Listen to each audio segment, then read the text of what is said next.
He was calm, composed, and carried nothing but a book and a boarding pass. But to one woman at the gate, his skin and silence were enough to call security. Minutes later, a world-renowned UN legal advisor was in handcuffs, humiliated before takeoff. What the officers didn't know? He'd spent his life designing the laws they just broke. And now, they'd be judged by the man they tried to silence. Dear viewer, what you are about to witness is not just a story. It is a powerful testament to the quiet power and pursuit of justice in places most people ignore. If this is your first time here, I warmly invite you to share where you are watching in the comments below. And if stories like this move you, challenge you, or make you think, consider subscribing and clicking the bell icon. We share voices that deserve to be heard every day. Thank you for being here. Now, let's get into the story. It started with a delay. A 7:15 a.m. flight from London Heathrow to New York City had been pushed back by 45 minutes due to fog over the Atlantic. Nothing unusual. The departure hall at Terminal 5 remained calm, filled with the low hum of boarding calls and the clink of coffee cups. Among the sea of passengers, one man stood out, not because he made a scene, but because he didn't. Professor Aidan Baptiste, 64, stood in the business class queue, shoulders relaxed, reading a paperback with quiet intent. He was tall, sharply dressed in a navy wool trench coat and gray trousers, his salt and pepper beard trimmed, his demeanor distinguished, but modest. Aidan was used to airports, used to travel. He'd given over 200 lectures across 4 continents, most recently advising on counterterrorism ethics and international law at The Hague. But that morning, he was simply a passenger, calm, collected, anonymous, or so he believed. He held a slim leather carry-on and a black laptop bag slung across one shoulder. A crisp boarding pass peeked out from the inside pocket of his coat. His phone remained in his hand, untouched. He wasn't scrolling. He was rereading something. A court transcript from a war crime tribunal in Kyiv. He had underlined phrases in blue ink. His mind was elsewhere. But Heathrow, as it turned out, had other plans for him. At the opposite end of the terminal lounge, seated beside the large glass windows, Veronica Hall watched. Mid-50s, blonde, diamond studs. The kind of woman who knew every wine on the first-class menu and wasn't afraid to correct a flight attendant. Her husband, George, scrolled absently through his phone beside her. Veronica didn't look away from Aidan. Something about him, the stillness, the way he wasn't performing like the rest of the busy travelers, bothered her. She leaned in toward the gate attendant with practiced authority and whispered, "That man, the one in the long coat, something's wrong. He's been watching everyone. Too quiet, too calculated." The agent looked up, confused. "He's just in the business queue, ma'am. Cleared security like everyone else." "I travel enough to know what I feel," Veronica said. "Just report it, please, before it's too late." That was all it took. 2 officers stationed near Gate B16 received the radio call at 7:36 a.m. Suspicious passenger. Male. Mid-60s. Possibly casing the area. No visible threat. Yet. The words landed like gospel. Deputy Officer Luke Rawley cracked his knuckles as he rose. Young. Confident. The kind of man who believed his badge made his instincts infallible. His partner, Officer Neil Watson, older and more withdrawn, followed quietly behind. They never asked for more details. They never reviewed the footage. They didn't know who he was. They didn't want to. Aidan had just stepped forward in line, passport and ID already in hand, when he noticed the shift behind him. 2 officers, one on either side. His grip on the passport didn't tighten. His eyes didn't flicker. He simply turned and faced them, as if he'd been waiting for this moment his entire life. "Sir," Raleigh said, his voice clipped, "we need to speak with you." Aidan tilted his head slightly. "About?" "We've received a complaint," Watson added. "You're making other passengers uncomfortable." Aidan blinked once. "By standing here?" "We need to see your bag," Raleigh cut in. "Step out of line." Passengers nearby began to turn. Some subtly shifted their phones into recording position. One mother pulled her toddler closer, unsure of who the threat was supposed to be. Aidan slowly stepped aside, not out of fear, but out of calculation. His mind was already cataloging every detail. "My name is Professor Aidan Baptiste," he said calmly. "I'm a legal advisor to the UN Human Rights Council, and I've cleared every international checkpoint required. What exactly do you suspect me of?" "That's what we're here to find out," Raleigh replied, not answering the question. "Let's go." "Am I under arrest?" "No, sir, but your cooperation is required." "Then I'd like your badge numbers before we proceed." That was the moment. The shift. The quiet act of knowing one's rights spoken aloud in a public space. And it made Raleigh bristle. Power didn't like being questioned, especially by someone it thought it could control. "We're not going to do this here," Raleigh said, stepping into Aidan's personal space. "We can do this the easy way or the hard way." Aidan didn't move. "There's only one lawful way." And just like that, the snap of cold metal echoed across the marble floor. Gasps rippled through the waiting area. Veronica sat back, satisfied. George, still scrolling, didn't look up. The gate agent's hand hovered over the desk phone, unsure if she should call someone, anyone. But it was too late. Aidan Baptiste, world-renowned legal scholar, was now in handcuffs. Not because of what he did, but because of how he looked. Because someone said, "He doesn't belong." Raleigh gripped his arm harder than necessary as he walked him through the terminal. Watson followed silently, jaw tight, eyes darting toward the growing crowd of onlookers.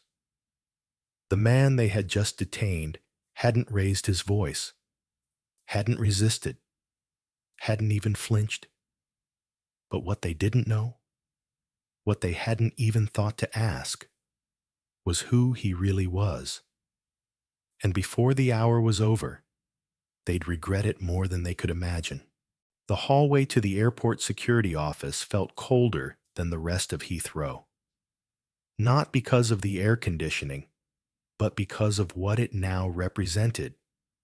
A corridor where dignity was stripped and silence was mistaken for guilt. Officer Luke Raleigh's grip on Aidan Baptiste's arm never loosened, not even slightly. There was no struggle. There never had been. But the cuffs stayed on. Aidan didn't speak as they passed the quiet glances of bystanders pretending not to stare. He didn't ask why this was happening, because he already knew. And yet, knowing didn't soften the weight of the moment. It sharpened it. In a small gray room, lined with metal chairs and a humming fluorescent light, Raleigh pushed the door open with his shoulder. "Sit," he ordered. Aidan sat, slow, deliberate. The cuffs bit into his wrists as he adjusted in the chair. Officer Neil Watson stood near the corner, arms crossed, face tight with something between doubt and discomfort. The silence in the room wasn't empty. It pulsed, not with fear, but with truth. Unspoken, thick. "State your name," Raleigh barked, pulling a clipboard from the wall. "You have my identification," Aidan replied, voice even, clipped only by the restraint in his tone. "I asked for your name." "Aidan Baptiste, professor, legal consultant to multiple human rights tribunals, most recently retained by the International Criminal Court in The Hague." Raleigh didn't look up. He scribbled something onto the page, muttered "possible alias" under his breath. But Watson's eyes flicked up at that and stayed there. Something shifted in his face. Recognition, perhaps. Or the realization that they hadn't done the most basic thing. Asked. "What exactly am I being detained for?" Aidan continued, the calmness in his tone a quiet rebuke. "We received a complaint. Suspicious behavior. You were seen watching people's bags," Raleigh said, reaching for a tablet. "We'll be reviewing footage shortly. Were you aware I had already cleared passport control and TSA with no flags?" "Doesn't matter," Raleigh said, waving him off. "That was before we received a report?" "A report based on whose assessment of suspicion?" "You're getting defensive, sir," Raleigh said, looking up now with narrowed eyes. "Makes you look guilty." "Guilty of what?" Aidan asked softly. "Of reading in silence?" Watson shifted again. His arms no longer crossed. His hands moved toward his vest, not for his weapon, but in a quiet, nervous fidget. Aidan saw it, noted it. In a courtroom, that would have been the first crack. In this room, it was proof of something festering under the surface. Uncertainty. Raleigh leaned in. "You want to keep playing semantics, Professor? Be my guest. But in this room, I ask the questions." "That," Aidan said, lifting his gaze with purpose, "is exactly the problem." It landed. Not loudly, not dramatically, but like the opening argument in a case that no one else had realized was on trial. Yet. Outside the room, the airport was stirring. The footage of Aidan's arrest, captured by a teenage passenger and shared with a caption that simply read, "Is this what security looks like now?" had already gained traction. In just 20 minutes, the video had over 15,000 views. The comment section was a battlefield of perspectives, but the footage spoke for itself. An older black man in a long coat, handcuffed, silent, calm, surrounded, humiliated. In the security room, the silence stretched again. Watson finally cleared his throat. "Maybe we should review his documents again." Raleigh didn't respond. Watson took a step forward, pulled Aidan's ID from the evidence tray, and scanned it into the terminal. The screen blinked, then returned a result almost instantly. UK residency, UN identification tag number, international legal credentials, confirmed. "Sir," Watson said hesitantly, "this ID is real, and he's who he says he is." Raleigh snatched the ID back. "We'll verify that through official channels. We're not done here." "No," Aidan said, lifting his cuffed wrists slowly and placing them on the table. "You're done here." The voice that spoke wasn't angry. It was rooted, immovable. The kind of voice that had cross-examined warlords and testified before parliaments. Raleigh stared, suddenly unsure of how much power he still held. A knock came at the door. It wasn't a uniformed officer. It was a man in a black overcoat, holding a silver ID badge against the glass. Watson opened the door. "Can I help you?" The man didn't hesitate. "Agent Declan Rhodes, International Legal Oversight Division. You're detaining a United Nations affiliated legal officer without jurisdiction or grounds. That ends now." Raleigh stepped forward.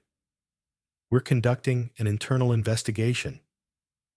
"You're conducting an unlawful detainment," Rhodes interrupted. "We've been contacted by the U.S. Consulate Interpol and the Hague's Emergency Oversight Desk. You're holding a man who trains judges on the Geneva Conventions. The room dropped to freezing silence. Rhodes turned toward Aidan. We've confirmed your identity and are prepared to escort you under international protocol. Do you require medical evaluation? I do not, Aidan said, but I do require documentation. Full report, badge numbers. And these, he lifted his wrists again, to be removed immediately. Watson stepped forward first. His hands trembled slightly as he removed the cuffs. I apologize, sir. Aidan looked him in the eye. You didn't ask. But now that you know, what you do next matters more. Raleigh didn't move. Rhodes turned to him. You'll be contacted by Internal Affairs, and I suggest you retain counsel. No one else spoke. As Aidan stood, he didn't straighten his coat with indignation. He didn't look back in anger. He walked out with the same quiet authority he had walked in with. Only now, the entire world was watching. And that silence he carried? It wasn't compliance. It was preparation. The security checkpoint had returned to its usual rhythm. Flashing scanners, idle chatter, and the sound of luggage wheels slipping over polished linoleum. To the untrained eye, Heathrow had already moved on. But just beyond Gate 19, something had shifted. Something had cracked. Inside the operations room, Agent Declan Rhodes stood with a straight spine and a steel gaze. On the desk before him sat a single, unopened file. Behind him, 3 officers remained frozen. 2 in uniform, 1 in a suit. Their expressions were a mix of confusion and dread. But none looked more unmoored than Officer Luke Raleigh. He hadn't spoken since removing the cuffs from Aidan Baptiste's wrists. He hadn't needed to. The silence said enough. It wasn't guilt. Not yet. It was something more dangerous. It was disbelief that his authority could be questioned, his assumptions dismantled so easily. That disbelief was about to meet its reckoning. Declan opened the file slowly. The sound of the paper separating felt louder than any alarm. Let's walk through what we know, he said, voice calm but sharp. You stopped a passenger with no criminal record, no suspicious items, and a verified ticket, based solely on the word of one woman who expressed concern but provided no specifics. He was watching the bags, Raleigh said, almost involuntarily. Do you mean sitting with his own luggage? Declan asked, his tone unchanging. Raleigh swallowed. We reviewed the footage, Declan continued. All of it. Terminal cams, gate security feeds. There was no circling, no erratic behavior. He didn't even move from his chair for over 30 minutes. The room remained still. Then Declan placed a photo on the table. A press image. Aidan Baptiste, standing in front of the United Nations emblem, flanked by a global panel of judges and diplomats. The caption below read, Lead Legal Counsel to the International Commission on Human Rights. Had you taken 60 seconds to run a full ID check, this is what you would have found, Declan said. Instead, you put cuffs on a man who has written constitutional oversight frameworks in over 10 countries. Watson shifted uncomfortably. I didn't know he was... That's the problem, Declan said, cutting him off. You didn't ask. You assumed. You acted. At that exact moment, the door opened again. A second agent walked in and handed a tablet to Declan. The footage just went viral, sir. Over 500,000 views in the last hour. Major media outlets are already running the story. Declan turned the screen toward Raleigh and Watson. The thumbnail showed Aidan standing in his gray coat, flanked by security officers. He wasn't resisting. He wasn't yelling. He was just waiting. The headline read, Human Rights Expert wrongfully detained at Heathrow, captured on video.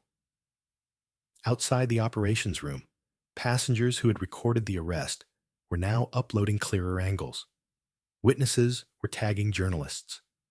Aidan's name had started trending, but not just as a victim, as a warning. A line of accountability was drawing itself across the floor of that terminal, and people were paying attention. Back at the gate, Olivia Darnell, the woman who made the initial complaint, remained seated near the window. She'd been watching planes take off for the last hour, her expensive scarf wrapped tightly around her shoulders, her eyes darting toward the crowd more than the runway. She hadn't expected it to escalate like this, hadn't expected the man to matter. She only wanted him moved, distanced. She didn't care where, until now. Her phone buzzed. A friend had sent her a link. She tapped the screen and froze. There he was, Aidan Baptiste.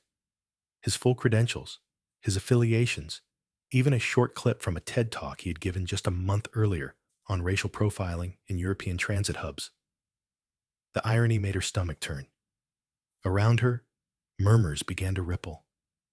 A teenager pointed in her direction. A woman near the boarding counter whispered to her child. Olivia tried to retreat into the upholstery, but she knew what was coming. The eyes were turning, this time toward her. In the airport lounge above, a journalist had already begun drafting a story titled, "The Cost of a Whisper: How One Woman's Discomfort Sparked a Diplomatic Incident." The words weren't kind, nor were they inaccurate.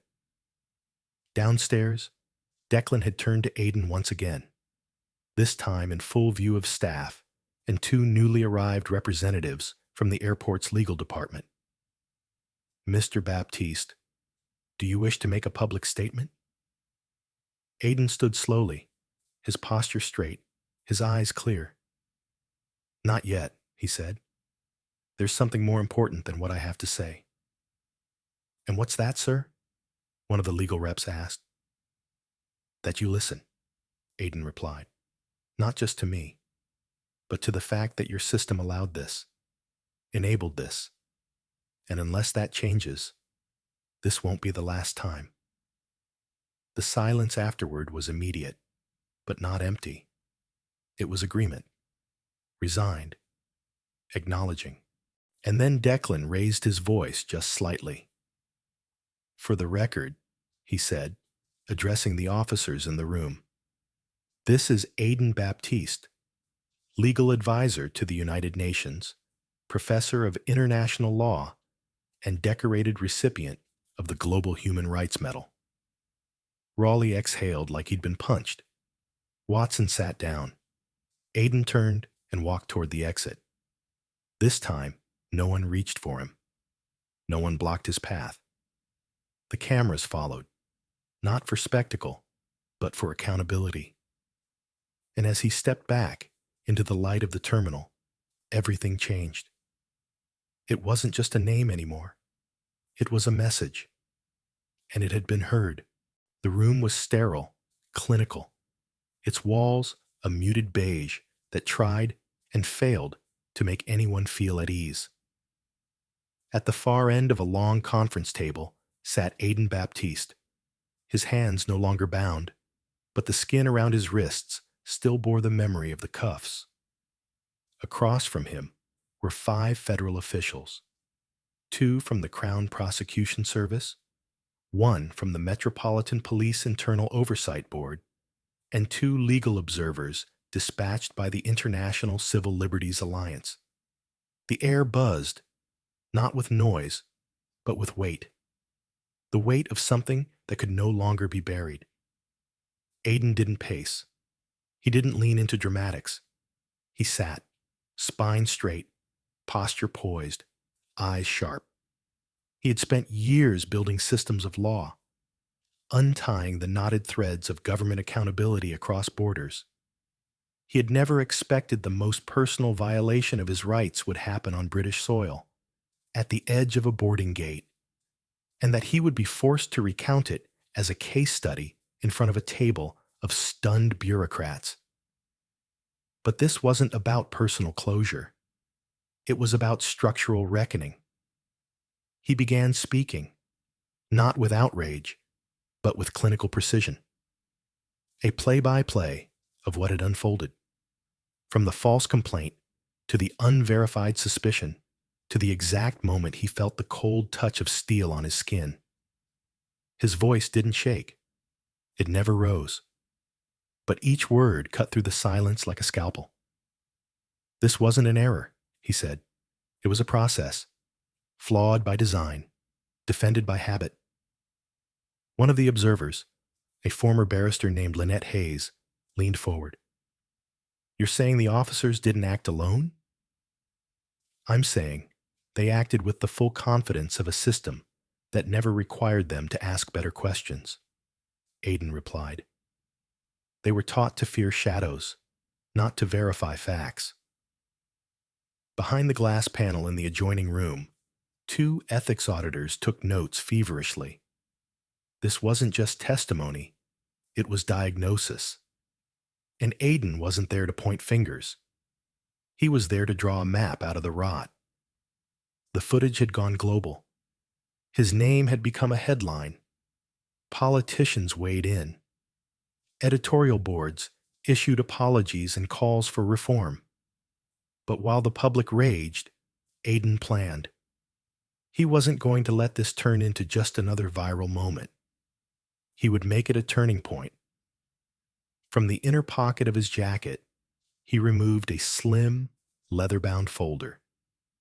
Inside were the early pages of a proposal, what he called the Transit Justice Initiative, a framework designed to hold transportation law enforcement accountable to a federal standard of civil liberties review, independent audit panels, transparent escalation reporting, and mandatory anti-bias recertification every 12 months. He handed copies across the table. I wrote this on the flight home, he said. This is not just a response. It's a prototype for prevention. The silence that followed wasn't skeptical. It was stunned. No one had expected the man handcuffed at Gate 19 to return with a legislative solution. No one had imagined the quiet figure in the video, who refused to resist or shout, would become the architect of what would soon be called the most ambitious civil oversight model in Heathrow's history. Meanwhile, in another wing of the building, officers Luke Rawley and Samuel Watson sat in separate interview rooms. Their uniforms had been replaced by plain clothes, but the weight of their decisions had not lifted. Rawley stared down at a printed copy of the viral photo. Aidan's face calm, his hands restrained, his dignity intact. And something cracked inside him. He had always prided himself on his instincts, but that pride now sat like stone in his throat. An ethics investigator leaned across the table.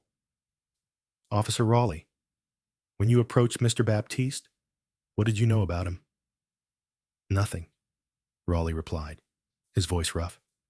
Just what the woman said. She said he looked off. Off, the investigator repeated, circling the word in his notes. And you didn't question that? I didn't think I had to, Rawley answered. And that's the problem, came the reply. Back in the conference room, Aidan was fielding questions, not about how he felt, but about how to fix what broke. What would you have done differently if you were in charge of that terminal's security infrastructure? One official asked.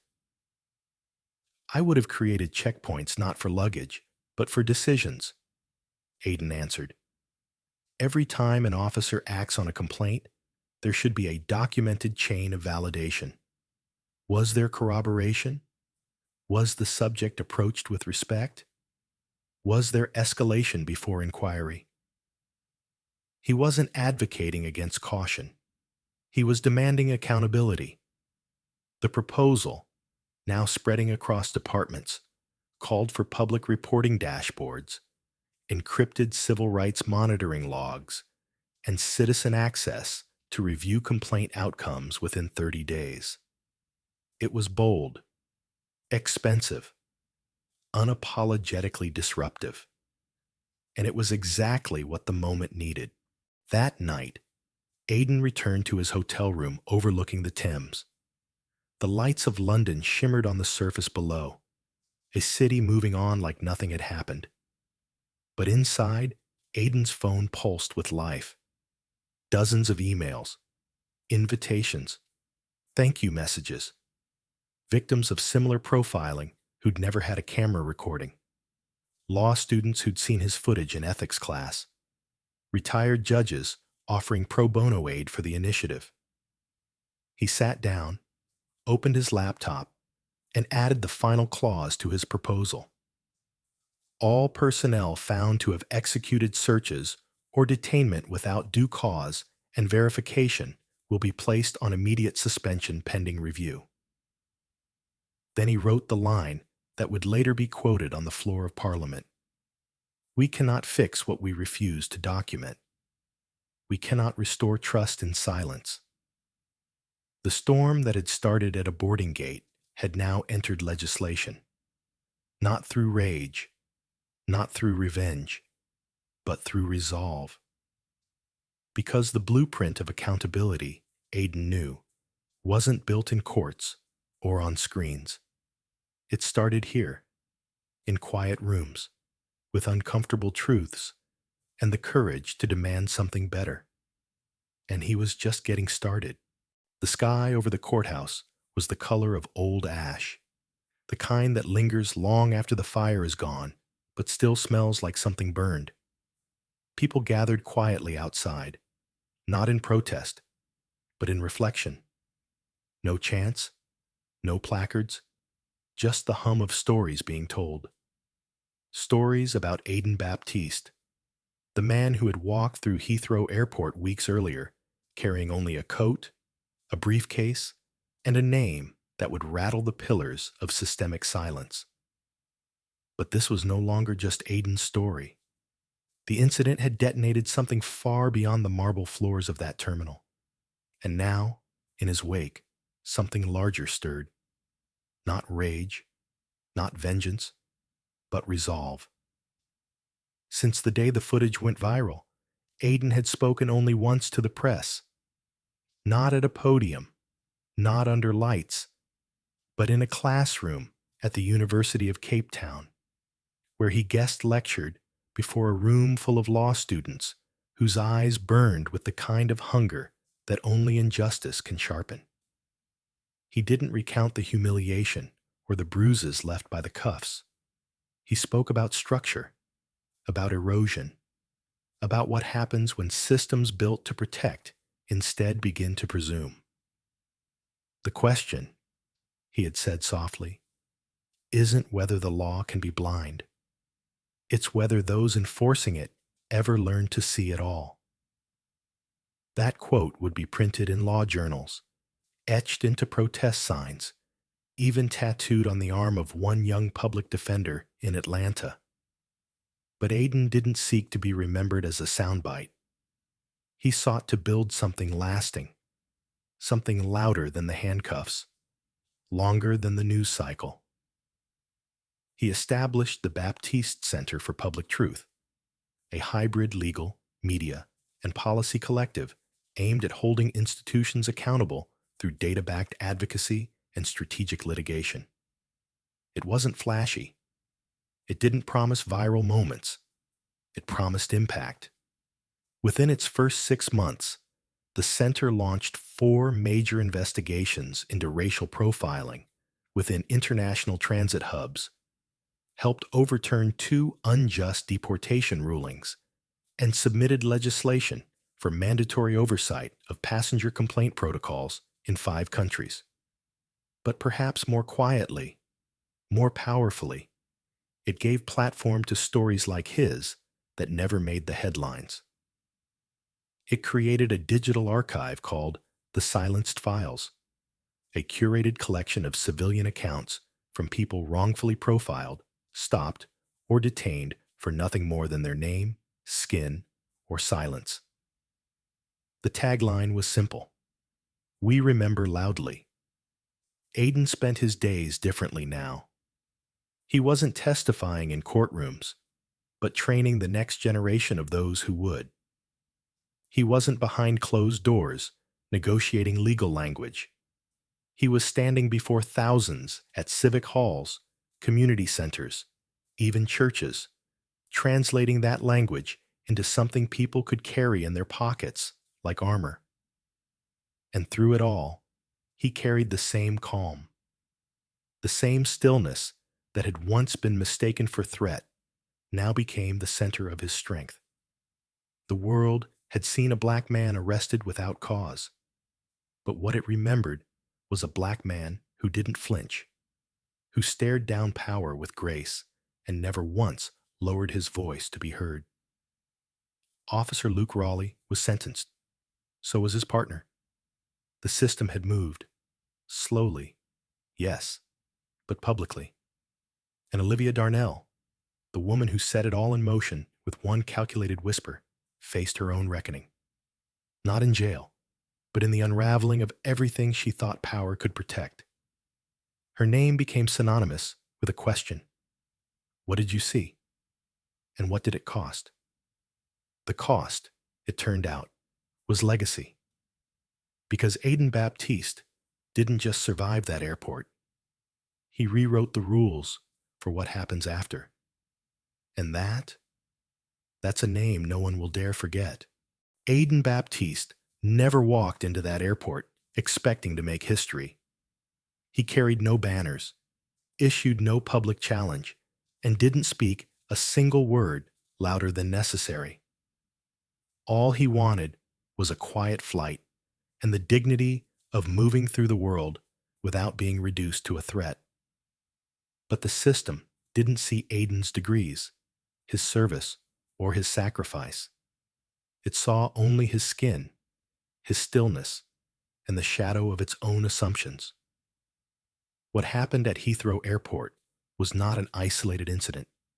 It was a fracture line in a system already riddled with cracks. A whisper became suspicion. Suspicion became escalation. Escalation became handcuffs. And yet, through every unjust step, Aidan never lost control. He didn't shout. He didn't plead. He stood in his truth, and in doing so, he forced the truth out of hiding. When the world learned who Aidan really was, a civil liberties strategist, a human rights scholar, a former federal commissioner, it was forced to confront a brutal reality. If this could happen to someone with his level of visibility, access, and protection, what happens every day to those without it? That question became a rallying cry, and that cry became a movement. But Aidan never made it about revenge. He never demanded the spotlight. Instead, he redirected the outrage toward impact. Through the Baptiste Center for Public Truth, he helped elevate stories that would have otherwise disappeared. He didn't just fight for justice. He created a mechanism to ensure others could access it too. From airport policies to public complaint procedures, from digital storytelling to legal training, Aidan turned a personal violation into a blueprint for structural reform. His legacy isn't built on a viral video or a courtroom verdict. It's built on the ripple effect of resilience, the way one act of quiet defiance can spark thousands of louder ones across time zones, borders, and belief systems. So what's the takeaway for all of us watching, reading, or remembering?